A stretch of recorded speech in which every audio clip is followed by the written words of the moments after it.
Hi, good afternoon, and thanks for joining us for today's COVID-19 Roundtable. I'm Tim Nickens, the former editor of editorials at the Tampa Bay Times, and I will be this afternoon's moderator.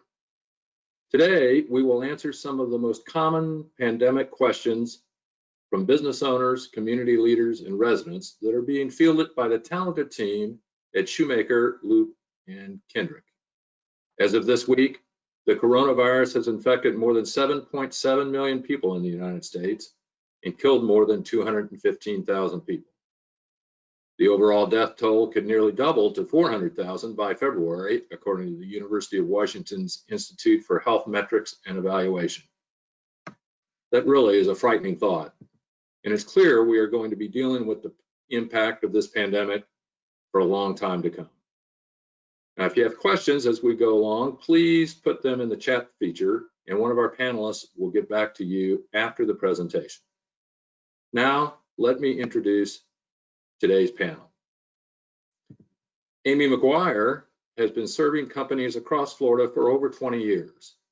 With a deep dedication to community and economic development, Amy specializes in advocacy on the local, state, and federal levels, along with corporate philanthropy, strategic business development, and corporate communications. Amy's diverse experience spans across for-profit and not-for-profit companies. With 20 years practicing in employment law, counseling, and litigation, Jennifer Compton has a wealth of experience, which she attributes to the variety of clients she guides through the changes in law, the economy, and the world. Known for her client-focused legal advice, Jennifer makes it a point to understand the business aspects in addition to the legal issues, thus enabling her to work shoulder to shoulder with her clients. She primarily represents employers and provides assistance in preventative counseling and the defense of litigation brought by current and former employees. A seasoned bankruptcy trial lawyer with more than 30 years of experience, Steve Berman is widely recognized for his solutions-oriented approach, which involves working closely with clients to first see the end result and then map out a plan to get there.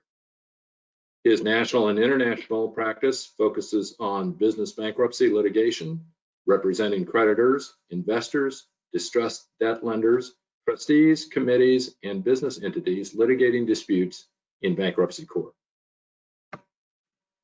Grant Dearborn is a board-certified healthcare lawyer with 17 years of health law experience.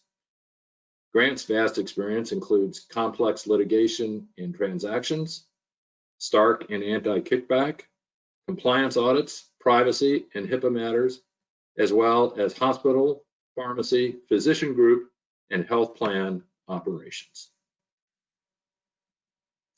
All right, so Amy, we'll start with you, and let's take a quick look at Tallahassee and what we might be able to expect after the election when the Florida legislature returns.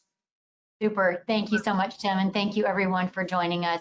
I think after the election, assuming that the Republicans maintain the House and the Senate leadership, we can expect an organizing session to happen sometime, possibly November, December, at which point Tampa Bay leaders, two Tampa Bay leaders, Senate President designate Wilton Simpson and Speaker of the House designate Chris Sprouse, being from Pasco and from Pinellas County, will take the reins. And then they, of course, will start organizing. They will name their committee chairs likely, and then we'll start moving forward to what I think is that reimagine, restart Florida. I think some of what you see post the last 7 months are leadership looking to new solutions. And, you know, one area I want government and business to really think about is in the 20 plus years I've been doing this, business is not as engaged in this process, not the election process, but certainly with agencies. You know, you think back at the end of June, the governor signed a $91.4 billion budget. In that is workforce funding, affordable housing, education, a large chunk in the environment. And so I think one thing we should all look for is how to interact within those agencies. candidates. You know, today we have a new leader of the Department of Economic Opportunity in Dane Engel. We have great leadership, Visit Florida underneath Dana, and then we have Enterprise Florida. So there's so many more of our agencies that I think offer a great opportunity for businesses in Florida to be a part of that reimagine process as we move forward. It's probably a long answer to a short question, but I think what you'll expect is a focus on economic development and the future of our state and how we revisit some of what we currently offer now. So do you see opportunities perhaps for the state to help businesses through operations such as Career Source? Absolutely. So if businesses and if Floridians aren't familiar with Career Source, it's just a great opportunity. And it is also funded to help people not only train for jobs, but to be partnering with business. And we have a lot of companies in Florida, I think, that are hiring. You look at major Tampa Bay, like a Sykes or some others that are really looking to partner and grow what the impact might be. You know, as of October 1, there were 753,000 Floridians seeking employment. We think Career Force, I believe Career Force is probably a good opportunity of others to help businesses match that training need with that placement. You also look at how I think business can be involved with our state colleges, with our universities. I think one of our biggest areas of concern right now should be that economic empowerment of our schools. And I think if there's one message I'd love to kind of carry forward today, it is asking business to be involved in that early learning and that education. I think that our districts, you know, we read about it every day. They're working so hard to educate our youth. I think our colleges and universities are trying to find the best safe way to get people into their careers and into and out of college. So I would say it's kind of incumbent on all of us. And I know we at Shumaker are very active and very involved in those schools and colleges and trying to help to empower those youth. So those are just some of the ideas I think we could continue to pursue. What about Visit Florida? That's been controversial in some of the recent legislative sessions. What role do you see that organization playing as the state reopens? Yeah, certainly. You know, you look and we see, I think, a lot of new volume coming into Florida, businesses wanting to relocate here. And one question I think becomes is when you look at, I think in 17, tourism added about $86 billion to our economy with about 127 million visitors coming here in 18. And in May, I think 2020 of this year, we had about 460,000 hotel rooms. That's a big impact to Florida. Tourism is a big impact to Florida, but yet we have to continue to diversify that economy. And I think you'll see this leadership in our governor and in the House and the Senate looking to other ways. Biohealth and manufacturing is very important to our community and to our state. And I believe that Visit Florida will always play a role in that. Underneath the leadership of Dana Young, she is partnering with business. She's partnering with all of those hoteliers. But you know, Florida, let's be realistic. We know the numbers. I think Disney and Universal and then Harris Rosen, a large employer in Orlando, is laid off a lot of employees. And so I think that back to the Career Source and back to the opportunities that the state will look to help partner and make sure that we use that federal funding, that CARES Act money that I know the state is planning on using very efficiently. You know, I want everybody to remember, so I'm an econ major, and I think if we think about monetary policy, it can take months or years to have some of that translate back in to Florida and into our economy. I would encourage us, and I think we have that leadership in Florida between our businesses and our government partners on the local and state levels to really take those CARES fundings and take that other policies that have been and continue to be rolled out and really make a difference in what our future looks like. Besides some of these budget issues, do you see any other issues that you think the legislature might tackle that are particularly related to the recovery from the pandemic? Yes, I do. I think that certainly if you watched what Amy Baker, who's our Florida chief economist, you know, she reports numbers to what may look like a not so shiny future. And if it's about a $5 billion deficit, how do we translate that into future growth? And I think some of that will certainly be a focus on health. And I think we have the commitment of leadership to look at education to, you know, Richard Corcoran and his team are certainly focused on this. I think there'll be a look back at health and making sure that that our hospitals are getting what they need. And I certainly think other industries. What does it look like to manufacturing? And let's not forget the environment, critically important to us as we grow, not just for business, but for how we are in a state in 10 and 15 years. And that's something that both sides of the aisle are working together to help our state grow better in that space. So Jennifer, let's pivot now to some of the practical questions I know that a lot of businesses are confronting as they wait to see what kind of assistance they're going to get from the state and the federal governments. So let's just run through a few of these practical issues and see what the answers might be. Let's talk about the process of business reopening. Can businesses, for example, require those temporarily working from home to return to the office immediately? Sure, Tim. The short answer is they can. I'm not sure that I would recommend that they necessarily do. First, you need to make sure that you are in compliance with any state, local, or federal mandate. As we've seen play over and over in our country and in our state, every geographic region is different, every city is different, every county is different. So what might be applicable in Broward County may not apply in Sarasota County and around the state. So certainly working to understand what exactly is applicable to where you're located.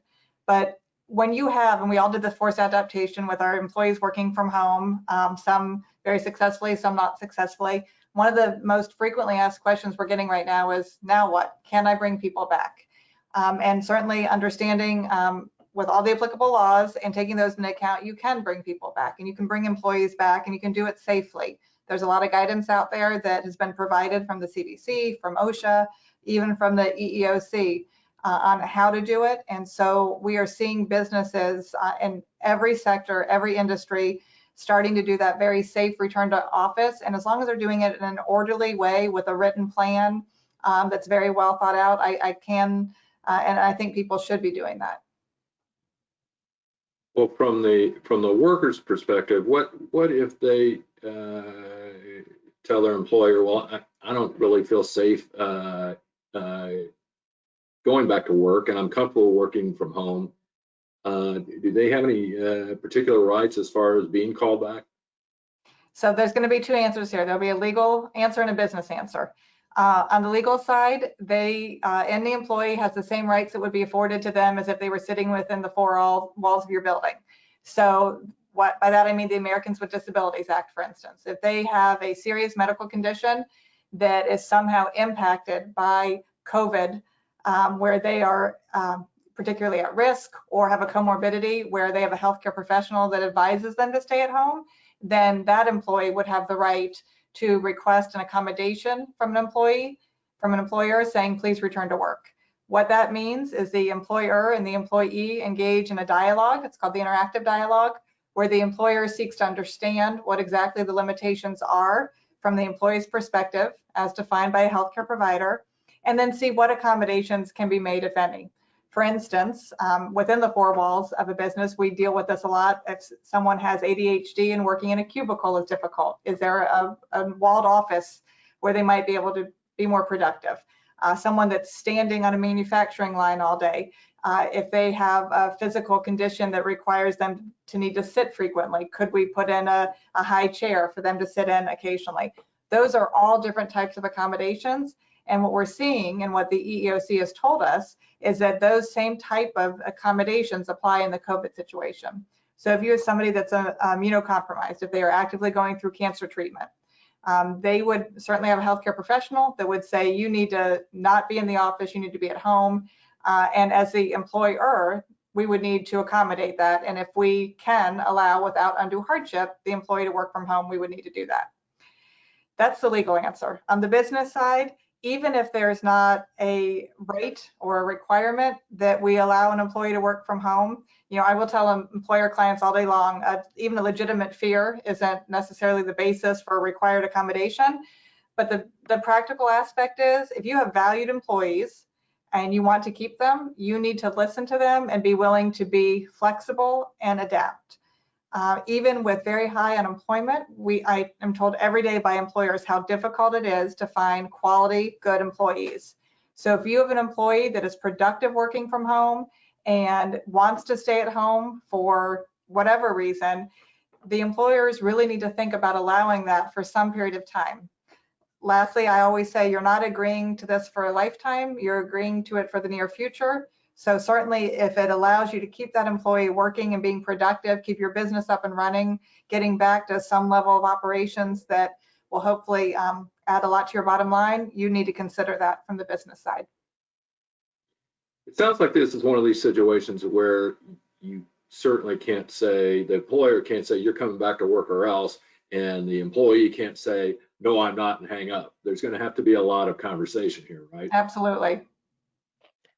And Jennifer, wouldn't you agree that one of the problems that people get into is not documenting?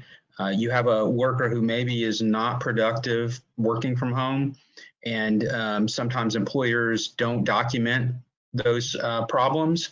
And then the first time they address it is when they want to pull them back.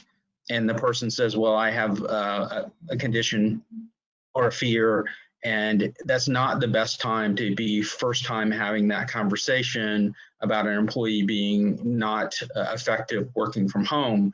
So just like any employment situation, you know, we want to make sure that we're having those conversations, particularly with our telecommuting populace of employees, and not avoiding, which is easy to do, not avoiding that tough conversation, because the last thing you want to do is have that conversation for the first time when you're making that decision about bringing somebody back. Grant, great point. And as with anything in employment law, you document, then you document again, then you document a third time is what I usually counsel. So yes, you definitely want to do that. The other thing I say is if you're going to have people working remotely, and again, we've all now had to do this, so we're not going to have the ability to say, my employees can't work remotely. A lot of employees have worked remotely that never worked remotely before. So you want to have a written, documented work from home policy, remote work policy, telecommute policy, whatever you want to call it, that lays out measurables, Grant, to your point, so that when people don't meet the metrics of the employer, when they are not as productive as they need to be, you have something that is already in writing, in existence, where you can point to and say, here are the 3 areas where you're not measuring up, and certainly have those conversations all along the way. Do you guys find that that's tougher to do in the remote work era? Because I know from being a boss sometimes, and you're removed, right? And you have less conversations sometimes than you would if you were in the workplace and you're only dealing by email or Slack or some other kind of instant messaging. How tough is it to do that documentation when you're not in the office and you don't have eyeballs on your employees? I think it's very difficult, Tim, and I think you're asking about 2 different things there. It's the documenting deficiencies. First, you have to be aware of them, then you actually have to document them. But then it's also having that communication with the employee about those issues and how you choose to do it. I wouldn't recommend by email, you know, certainly a telephone call, a go-to meeting like this. That's how we're seeing things happen today that we never would have seen before. It would have always been in the conference room on a Friday afternoon at 4 o'clock. Now it's, you know, by Zoom at noon. But we've all had to adapt that way. But, you know, I find personally that I have to kind of force myself to make sure that those that are working with me, that I'm reaching out, that I am finding out. The mentoring aspect is very difficult to do when you're not in person. You can't just pop into someone's office and say, hey, you know, what do you think about this, or what are you working on? So it definitely requires a conscious thought, but it's worth it on the other side too, because as our employees are at home, they're feeling disconnected, they're feeling removed. And so anything we can do that keeps them engaged, we know keeps them more productive. And remember, most employees had job requirements and expectations pre-COVID. People either had to turn out a certain number of items on a production line, or they had to accomplish a certain amount of document reviews in a particular industry, or in the law industry, they'd have to bill and collect a certain number of hours. We all had productivity requirements before COVID. Those haven't gone away. It's just that we're not seeing people in person. So we're reminding people that they still have the obligation to turn out the same number of widgets as they did before. They're just doing it from a different location. I think it's helpful in a conversation. Steve, I think you're exactly right. And now we have albeit only a few months of history, but now we've seen which employees can perform better working remotely, which can't, some of which are surprises. I know some people never expected a certain employee to do well remotely, and they do. So we do have that kind of historical now, and you're right, the performance metrics didn't go out the window when COVID started. So we need to keep those at the forefront of the conversation and communicate back to the employees any deficiencies. So is it possible then, as you do these sorts of evaluations, that you could legally bring some people back because you don't think they're meeting expectations at home, and you could treat similar workers differently who you feel like are meeting the performance expectations, and they could continue to work at home? Absolutely. And the way to do it, and again, this goes back to what Grant was asking about on documentation. You know, if we have certain roles that are really better performed in the office, those are easy ones, right? A receptionist in a front office of any professional services firm kind of needs to be at the front desk.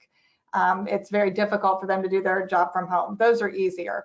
But where you have people, and we can do it with attorneys, some attorneys have done much better at home than others. And with the benefit of history and having the historical, we can go through and say, well, gosh, you know, Grant, you're a good one to work from home. You've done well. You know, Jenny, you've kind of fallen down, so we think you'll do better in the office. As long as we have things that are documented, the more objective as possible would be good. But you can absolutely make those types of decisions along the way and then implement them that way. Oftentimes people don't want to, either because they don't know or they don't want to admit that they've been less than productive at home. They can be difficult conversations to have, but you can absolutely do that. And we see that with employers every day saying, we really need you back in the office. This group, you can still stay at home. Should those kind of difficult conversations when you were in the workplace, you did them in person? Do they have to be in person now? Is that preferable, or how do you handle that? Well, there's no legal requirement that it be in person. I still think in person's better, but if not, I would not, again, do it by email, but on the phone or in a Zoom meeting like this, the same types of things I would have coached someone on before COVID, I would do now, having someone else with you, the HR person plus one, you know, to do it, to document it, to communicate it. Those are the same types of things, but we have to adapt. So if we have to do it by Zoom, we do it by Zoom. I know employers, in addition to figuring out how to deal with their workers, are also figuring out how to deal with the physical plant of their operation and how to make it safer for when workers do come back. How do safety improvements in the workplace protect businesses from lawsuits regarding worker and patient safety? So as of now, and the guidance shifts every day, but as of now, according to OSHA, COVID exposure is not necessarily a reportable action. It's not an event where we'd have to report it. So as long as employers are taking reasonable steps to make sure that their employees feel safe and are safe in the workplace, that's really what we're looking at. Again, as of now, the workers' comp insurance companies have taken on the responsibility and agreed that COVID exposure in the workplace is a workers' comp injury, which is a good thing, because remember, workers' comp is the exclusive remedy for employees on employer safety issues. So if everything is going to go under workers' comp, that's a benefit. I think that was kind of a requirement because people can't prove where they got COVID. So I think that was kind of what you saw, the workers' comp insurance companies saying, okay, well, we understand that. So instead of fighting about causation or proof of how they got it, we're just going to accept it as a work event. So what we tell employers is you need to make sure that you're doing things that make your employees feel safe. Obviously, you're complying with laws. If you're in a place where you have to wear a mask, you have people wear a mask. But a lot of what we are doing and what we're seeing employers doing best practice wise is what steps are we taking that are reasonable to make sure our employees feel safe and are safe. So some of the things we're seeing, Tim, are temperature checks. We see a lot of facilities doing that, and depending, and Grant can probably tell you more, like on the healthcare facility side, they're doing them a lot more. I have large manufacturing clients that are doing them. A lot of employers are having employees fill out daily journals of how do you feel today? You know, are you feverish? Do you have any other symptoms? Not necessarily turning in those pages unless there's something worth reporting. Yes, I have a fever. Directional signage in public spaces so that we are minimizing the times people interact with each other in close quarters. limiting the number of people in conference rooms and offices and break rooms. Those are all the types of things that we're seeing out there. Whatever an employer chooses to do, we recommend that they put it together in a comprehensive safety plan for return to work. And like any other policy out there in employment law, if you're not going to follow it, don't put it on paper. But if you're going to do it, go ahead and put it on paper, hold people accountable. And what I always tell my clients is it doesn't matter if the CEO or the person you hired yesterday violates the policy, you need to enforce it the same way. Treat everybody the same in that regard, at least. 100%. And some of this is not, some of these changes are less expensive than others, right? I mean, signage is one thing, and Absolutely, but some of them plexiglass for someone to sit behind a sign. We have people that come in all the time to sign wills that are over the age of 65, sometimes over the age of 95, and so in addition to wearing masks, both by the attorney and the client, we invested in, I think they were $13 plexiglass trifold units for the clients to sit behind where they can slide the documents underneath and do one more layer of protection for our clients as well as our employees. in the workplace, then, how do you balance privacy versus you got to have people report, right? You got to have to know if an employee gets COVID. How do you balance that? So we've always struggled as employers to understand what our employees do when they're not in the workplace, and COVID has definitely magnified that. We don't know what our employees do when they leave, where they go, if they're traveling out of state, if they're engaging in riskier behavior, COVID related, et cetera. So you always have that balance. But with COVID, it's like any other health event. So all of the HIPAA protections and everything relating to confidentiality would apply. What we actually recommend to our clients is if you have an employee that is diagnosed with COVID or is presumptively diagnosed with COVID, you ask their permission to, as discreetly as possible, identify them and use their identity for contact tracing in the workplace. So that if I was diagnosed with it, they would know to go to my 3 people that work within my proximity to say, hey, Jennifer has been diagnosed, we need you to go home and quarantine, come back after a negative test, et cetera. Absent an employee giving that permission, we should not be disclosing the identity. And like every other workplace situation, yes, everybody knows when someone's missing, why they're missing, but that doesn't mean that the employer has to be the one that shares that information. But that could make it difficult in some situations to do the quarantining. It can, and we wrestle with that a lot, and sometimes we just go off of we're going to be better safe than sorry, and so this floor, this department, this pod needs to be quarantined until they can show us a negative test, which is the employer's right to do. Under the EEOC guidance, an employer can require virus testing, but not antibody testing. And what if employees travel out of state? Could a business require employees to quarantine then? Yes, an employer can't tell an employee, thou shalt not travel out of state. That just wouldn't be anything that we could do, nor would we want to. But what we can do is have, again, a written policy about what happens if you do travel out of state. It can be dependent on where you go to. The CDC has the hotspots on there, so you could do it dependent on a travel to a hotspot area. You could do it dependent on what type of activity was engaged when you were there. If you went to a trade show in Las Vegas, if Las Vegas was doing trade shows, that might be different than if you went on a solo walk along the Appalachian Trail. So you can do it as an employer dependent on where they travel and what they do. But again, that all requires communication with the employee. And you need to really focus on a policy that says, if this happens, here's what's going to occur, and apply it consistently to everybody within the organization. Great. Grant, let's turn specifically to healthcare facilities for a minute. Are there some other best practices there to protect yourself legally regarding, say, visitors to patients in your facility? So I think with healthcare, but also with any industry, you have to start with realizing what is your environment, who are your patients.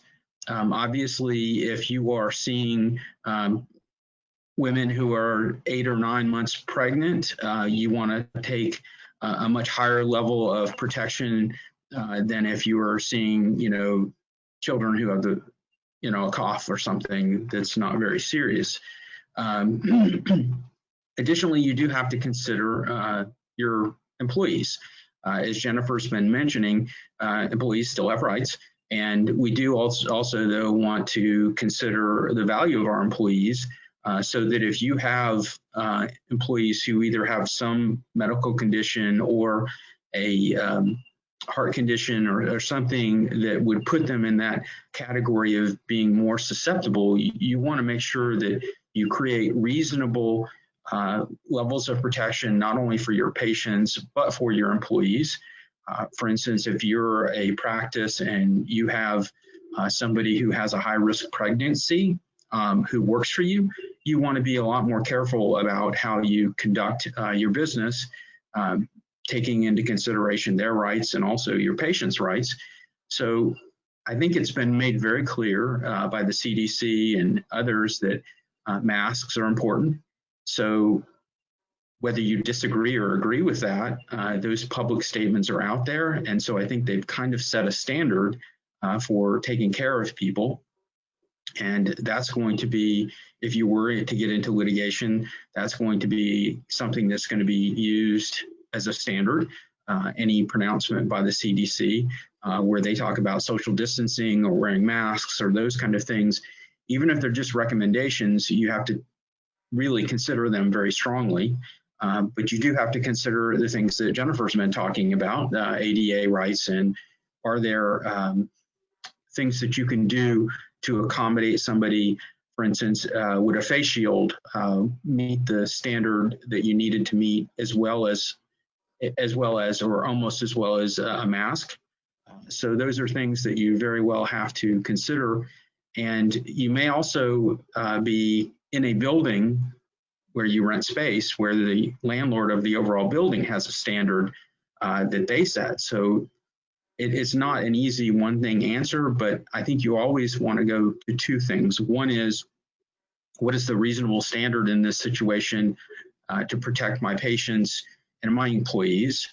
And second of all, I want to document how I got to that reasonable standard. Was I really relying on the CDC? Was I relying on a medical expert who I have on staff? Maybe if you're a hospital facility, you have infection control folks who usually have PhDs. Great for them to have an analysis for you to say this is good and this is better and this is where we should be. With the consideration that there are a lot of lawsuits that have been filed over this past 9 months or so. And one of them, at least that I saw, was a manufacturer. It was actually a food wholesaler who put out a memo to their employees. This was early in the process, and they told them not to bother wearing masks at work, that it was not helpful. That, of course, is going to hugely bite them in the end, because that's a document that was plastered all over a facility. And we now know that that's not good advice. At least most, I think, medical people will agree that's not good advice. So you do want to make sure that whatever the standard is, that you have a reasonable standard, that you can back it up with clinical medical advice. If you have people on staff, you want to consider them, talk to them. You most importantly, though, want to make sure that if you do consult with people like that and they give you a bit of advice, and particularly if it's in writing, that you don't just stick it in a corner, stick it in a desk drawer and ignore it, because that will also come back to haunt you, probably in some litigation later. Well, of course, in healthcare facilities, you have the patients, right, and you have the caregivers. You have contractors coming in, but you also, that a lot of businesses don't have to deal with. You've got visitors, right, and that's been a point of a lot of heartache in Florida, where we had to close it down to any visitors, basically, there for a while in hospitals and also nursing homes and other elderly care facilities. Now those are starting to be relaxed a bit. Can you treat the visitors differently than you treat the patients and your caregivers, or how do you make sure that you're doing everything you can to protect the folks inside your facility as visitors come in? So in many healthcare facilities, They have regulatory standards from the state level and the federal level that apply to them, and they give a whole host of rights to the patients or the residents of that facility. One of those is usually a right to have visitors. However, that is almost always contingent on the reality and the reasonableness of restrictions that you're going to place on those visitors. Even pre-COVID, hospitals and other facilities had the right to keep certain folks away from patients. In the instance of where somebody came in and they were a child abuse victim or a domestic violence victim, they had the right, hospitals often would not allow the abusers into the facility because, of course, reasonably, that just makes sense. Those kind of standards don't go away just because we have COVID. So again, you want to make sure that if you have to make a decision about restraining visitors, that you do it in a reasonable way, that it's based on some science, medicine.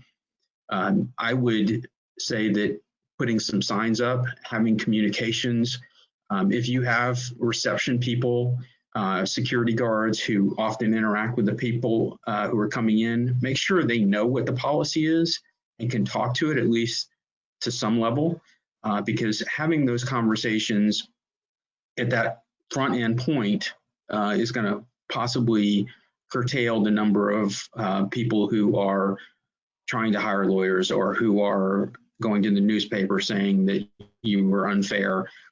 You have to have people who are educated and can speak to why the restrictions are. In some cases, that's the frontline people, but if you have nursing staff or others, you want to make sure they know what the policy is, because they're going to be asked, why can't mom come see me? Why can't dad come see me? Why can't my child come see me? And being able to speak to it in an intelligent manner, I think, puts people at least a little more at ease. And when you can explain it, I think that gets you to the best place, which is reasonable people will then agree with you. There's some folks who are just going to be hard-headed and they're not going to want to listen to anything you say. But you still have those rights as a facility or a healthcare provider to put limitations on folks that are coming in either as vendors or as visitors. I think you have more rights as to the vendors than as to the visitors, but you can place those reasonable restrictions on individuals. And part of the analysis, of course, has to be who are our patients and our residents. If we have, for instance, a cardiac unit where there's very susceptible, very on the edge health-wise folks, we could really restrict who came into that unit as opposed to maybe just general population. And that makes sense. I mean, and you could document that. These are folks who, often go in and out of the ICU. They're very susceptible to any health condition making their life, even worse and possibly death. So you want to make sure that you stick with those kind of reasonable standards. I think publicizing them makes a lot of sense. Well, and Tim, I also wanted to add, if I may, the Capitol. Obviously, I think you've seen that they are evaluating what is a safe reopening, and to supplement what Grant is saying, Tampa General Hospital, in partnership with the University of South Florida, under all CDC guidelines, are looking at the same, and they have to ask the same questions, right? If the legislature goes back for committee meetings, who can access and what does that look like? And I think all that is just to be determined. So just to support visitors and the average public and the safety of our elected officials, what that is going to look like is to be determined in the next couple of months, right? And one of the challenges, I think, I'm sorry, Tim, one of the challenges, I think, and Grant and Amy, I'm sure you'll both agree with me, is the guidance changes. As we learn more about the disease, there is guidance that comes out all the time. I remember I was speaking with a client on the 21st, and the guidance out of the CDC had changed the day before, and I hadn't read the guidance that morning. And so I had a client that told me, oh, it's no longer 14 days after the onset of the first symptom, and or a negative test, it's 10 days. And so I had to go and look at it. So one of the challenges, I think, is that reasonableness that you all are speaking about is changing maybe not on a daily basis anymore, but it changes enough that I think you do have to have some degree of flexibility in whatever industry you're in, legislature, healthcare, manufacturing, anywhere. Absolutely. Are there healthcare providers now that are offering expertise and best practices to large employers for these sorts of things, whether it's precautions or office layouts and that sort of stuff? I'm familiar with one locally. I think you've seen, I think there are several, but many of our school districts, I think in their own markets, such as Hillsborough County Schools partnering with Tampa General Hospital to help evaluate and have safe reopening. I think businesses, it seems to me, just are really trying to find those experts, epidemiologists and universities that are really great at this. And to Jennifer's point, trying to stay as abreast daily, hourly as we can, watching it change, which is so critical right now. And I think one of the points is, how do you know that you have somebody who's an expert? Obviously, if you're talking to somebody at Moffitt or the University of South Florida, we'd all feel pretty comfortable that an epidemiologist or infection control person from there is probably in the know. But we have a lot of cleaning companies now that are coming out and talking about they know how to clean, and they talk about deep cleaning. I think you have to have very detailed conversations with those vendors before you hire them about exactly what it means that they're going to do, and why did they decide that that's the proper procedure for COVID, as opposed to them coming in and saying, we'll do deep cleaning, and you thinking, okay, they must know what they're talking about.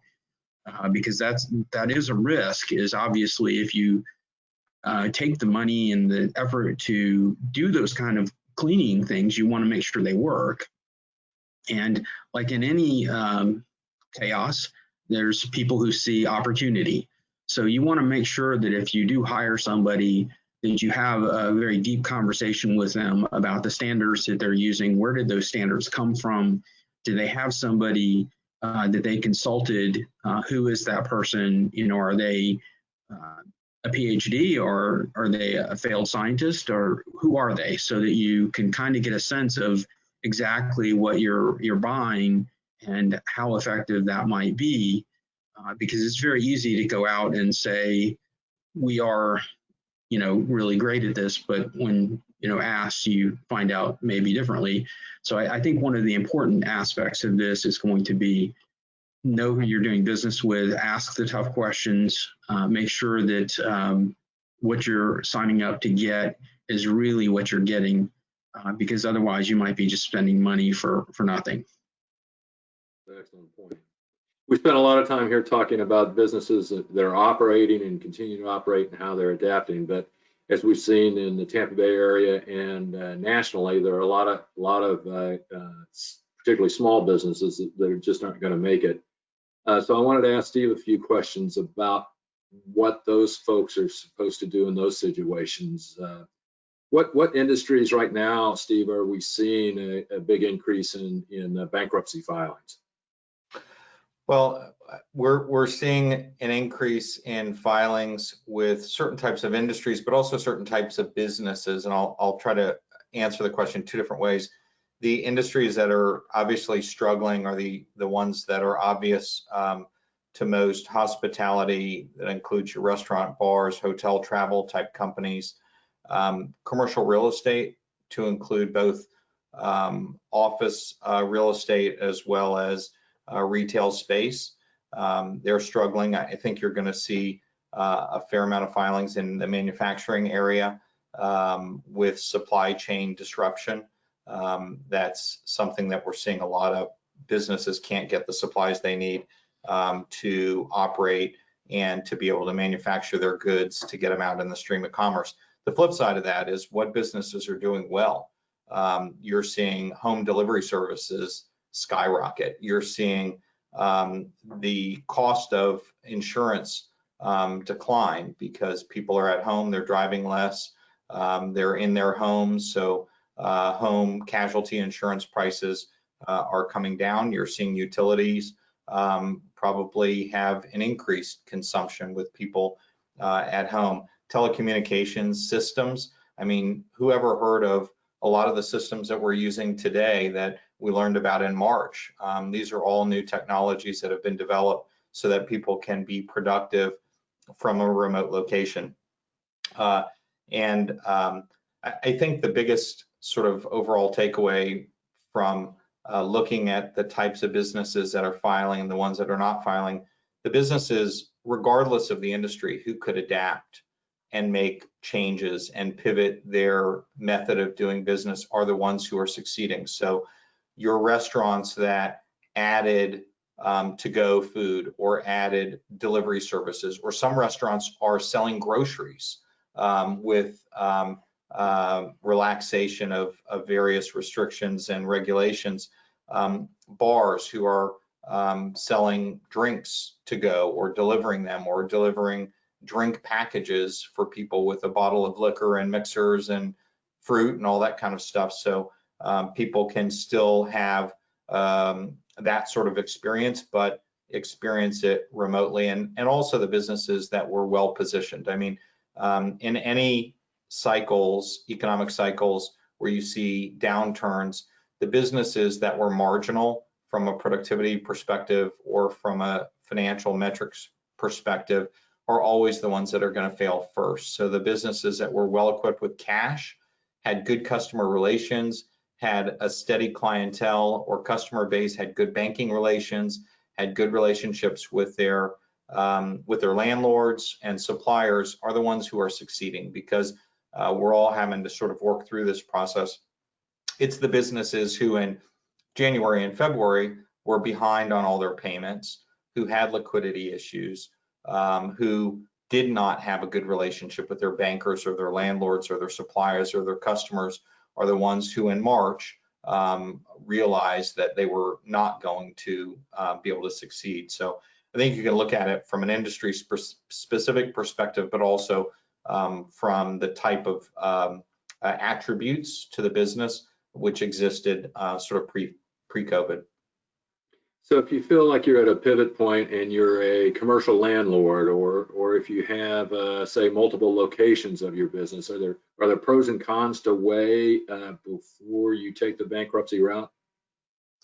Sure. I mean, the bankruptcy code has always allowed for sort of the use of assumption of what are called executory contracts. So in a bankruptcy case, a Kmart, for example, in the Kmart bankruptcy, was able to look at all of their lease locations. And I don't know how many thousands of locations they had throughout the United States, but they could pick and choose the ones that were productive and keep those and get rid of the leases in the unproductive locations.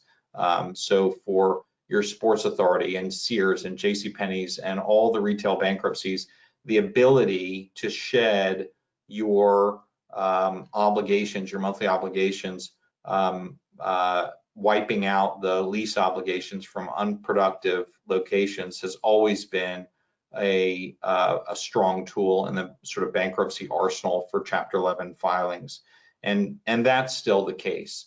So what I think you're going to see, and what we're already seeing, is a lot of negotiation right now between landlords and tenants. So if you have a business with multiple locations, the negotiating process before a bankruptcy filing was often not very productive, because landlords had leases, they didn't think they had to negotiate, and people a lot of time would threaten a bankruptcy filing and not follow through because their only issue was a lease location that might be unfavorable.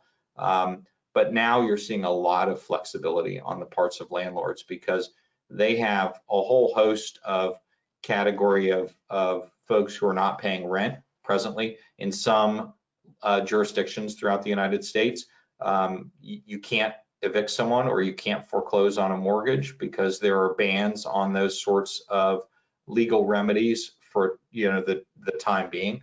And so landlords have to be flexible. And so instead of sort of going into a bankruptcy and getting rid of 1,000 lease locations, you are seeing a heavy negotiation before a bankruptcy filing, and oftentimes after a bankruptcy filing, with respect to what were traditionally unproductive lease locations. And sometimes that means that the business can keep those locations because they can get the location at such a reduced rental price.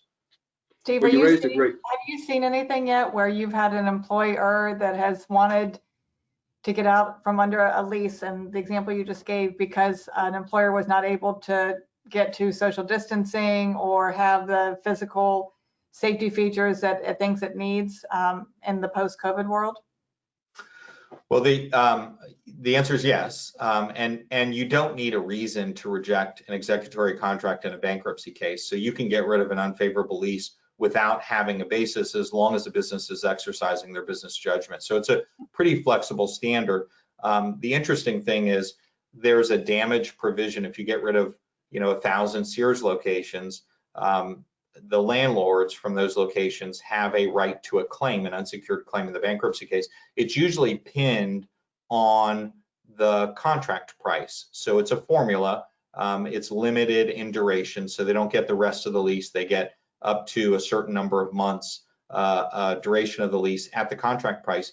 That's the default provision. But the company, the debtor, Sears, can argue that the value of the lease location is less than the lease rate in the contract to reduce their exposure. And I can see very sensible economic arguments that a lease space in an office where you can't social distance, or in a retail space where you can't effectively social distance, is going to be far below the contract price for setting those damages in a bankruptcy case. Interesting. what are you seeing with some of the big residential operations where, like you said, they, on the one hand, they can't they haven't been able to collect rent from those who can't pay because of COVID. On the other hand, they've got their own lenders on the other side, right? So you see letters to the editor and stories about how the landlords really feel like they're in a vice. Yeah, I mean, it's unfortunate. I mean, the court systems in a lot of jurisdictions have sort of on a reflexive basis said we're not going to allow residential evictions to go forward, but they didn't put the same sort of clamp or prohibition on banks collecting their mortgage debt. So in a situation where you have multifamily residential lease obligations, you have a landlord who also has their expenses. They have to pay folks who cut the grass. They have to pay their electric bill. They have to pay for water and sewage. They have to pay for garbage disposal. Presumably they have insurance. They have to pay to keep up the units that people are living in and not paying for. And a lot of times they have debt and they have to make payments to a bank. So it's not, there's no elegant solution other than negotiations are probably the most effective way to have a serious discussion and to try to have an abatement. Simply saying that you're going to catch up payments by a date certain when we all don't know when things are going to be back to normal is sort of a challenge.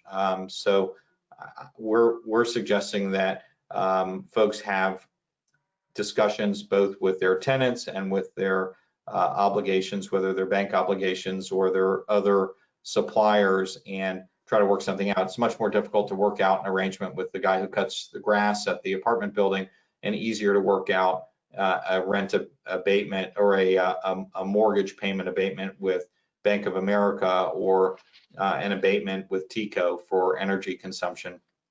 But those discussions are going to happen, and in the absence of those sort of consensual negotiations, folks are going to file for bankruptcy. So you're not only going to have the tenant who can't afford to pay their rent file a consumer case, you're going to have the landlord who owns the apartment building where people are living and not paying rent file for bankruptcy protection as well. So we're already seeing a huge uptick. I think the last set of numbers I saw through a national data source is that the Chapter 11 filings are up year over year about 85%, which is a huge uptick. And all of the industry experts and the Moody's economics folks that we listen to are saying it hasn't even started yet from a volume perspective in the bankruptcy world.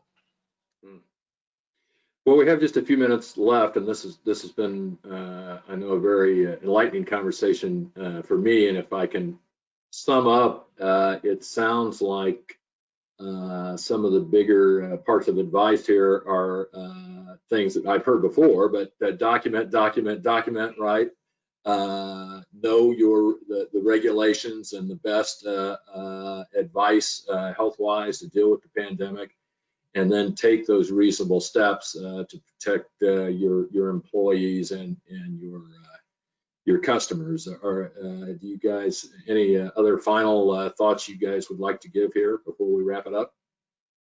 The one thing I wanted to share is that it's not all doom and gloom on the insolvency side. There are buying opportunities for investors who have cash and who are interested in buying businesses or assets or real estate.